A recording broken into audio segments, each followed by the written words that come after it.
ഇന്ന് കുഞ്ഞു മാത്രമല്ല നമ്മുടെ വാവക്കുട്ടനും ഡ്രൈവ് ചെയ്യുന്നുണ്ട് കേട്ടോ. കുഞ്ഞിനും ഡ്രൈവ് ചെയ്യാൻ ഹെൽപ്പ് ചെയ്യായിരിക്കും കേട്ടോ വാവക്കുട്ടൻ. അങ്ങനെ രണ്ടുപേരും ഇവിടെ നിന്ന് വണ്ടി ഓടിച്ച് എങ്ങോട്ടാന്നില്ലയോ, നമുക്ക് ഇന്ന് ഏനാത്ത് വരെ പോണേ. അങ്ങനെ ഒരു കണക്കിന് വണ്ടി ഓടിച്ച് നമ്മൾ ദാ ഏനാത്ത് എത്തിയിട്ടുണ്ട് കേട്ടോ. നമുക്ക് കറക്റ്റ് പോകേണ്ടത് ദാ ഈ ഒരു ഹോസ്പിറ്റലിലേക്കാണ്. ഇതൊരു ഡെന്റൽ ക്ലിനിക് കേട്ടോ. നമ്മൾ ഇവിടെ വരാനുള്ള കാരണം എന്താണെന്ന് വെച്ചാൽ ഇവിടെ കുഞ്ഞുങ്ങൾക്ക് വേണ്ടി ഒരു ഡോക്ടർ ഉണ്ട് കേട്ടോ. അതുകൊണ്ടാട്ടോ നമ്മൾ ഇവിടെ വന്നേ. അങ്ങനെ നമ്മൾ ഹോസ്പിറ്റലിനകത്തേക്ക് പോകണേ. നമ്മുടെ വാവക്കുട്ടുണ്ട് കുഞ്ഞി പല്ലൊക്കെ ഡോക്ടറെ കാണിച്ച് റുട്ടീൻ ചെക്കപ്പ് ചെയ്യാൻ വേണ്ടി വന്നു കേട്ടോ. അങ്ങനെ ഹോസ്പിറ്റലിനകത്ത് കയറുമ്പോൾ ഡോക്ടറെ കാണാൻ വെയിറ്റ് ചെയ്യുന്നത് വാവക്കുട്ടി പാട്ടൊക്കെ പാടുന്നത്.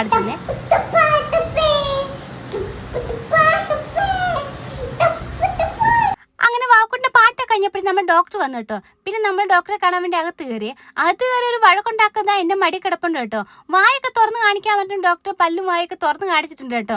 നല്ല മെഡിക്കൽ ചെറുക്കനായിട്ട് എൻ്റെ കൂടെ കിടക്കുമായിരുന്നേ. അങ്ങനെ ഡോക്ടർ ചെക്കപ്പ് ഒക്കെ ചെയ്തു കേട്ടോ.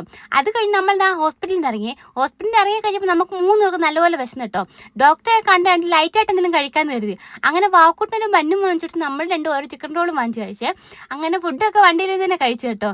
നമ്മൾ എന്ത് കാണിക്കുന്നത് അതുപോലെ ഇരുന്ന് കാണിക്കുവാനേ. അങ്ങനെ എൻ്റെ കൂടെ ഇരുന്ന് ഫുഡൊക്കെ കഴിച്ചിട്ട് നമ്മൾ പിന്നെ നേരെ തിരിച്ച് വീട്ടിലേക്ക് പോകുന്നു കേട്ടോ.